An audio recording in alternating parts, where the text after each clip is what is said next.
may bahid ng dugo dahil sa tukhang. Wala sa kanilang kasabwat sa pagbulsa ng sako-sakong pera, pinagsamantalahan ang krisis ng pandemya, pinabayaan ang ating mga kababayan na magkasakit at mamatay. Walang nagnanais na Pilipino na mabalik tayo sa ganyang klaseng pagpatakbo.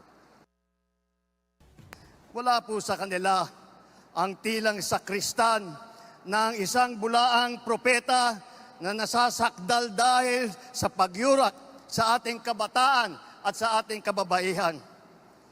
Wala sa kanila ang tagataguyod ng pugad ng krimen, ng sentro ng paglalapastangan ng mga kababaihan na mga pogo.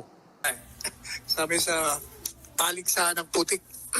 Pangalawa, ang pinatatamaan niya, obviously, yung tatlong kandidato, si Senador Bongo, Senador Bato, at saka si Pastor Kibuloy. Dapat tingnan niya mga record nun. Maaaring wala silang karanasan ang sinasabi niya. Pero baka meron silang mga karanasan ng katiwalian.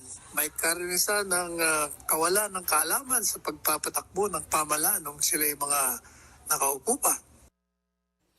Yung droga, given na yan eh.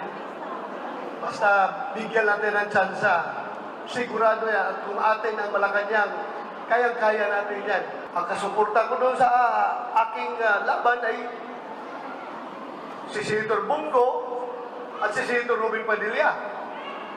So pag magbutuhan, tatlo lang kami, talo pa rin.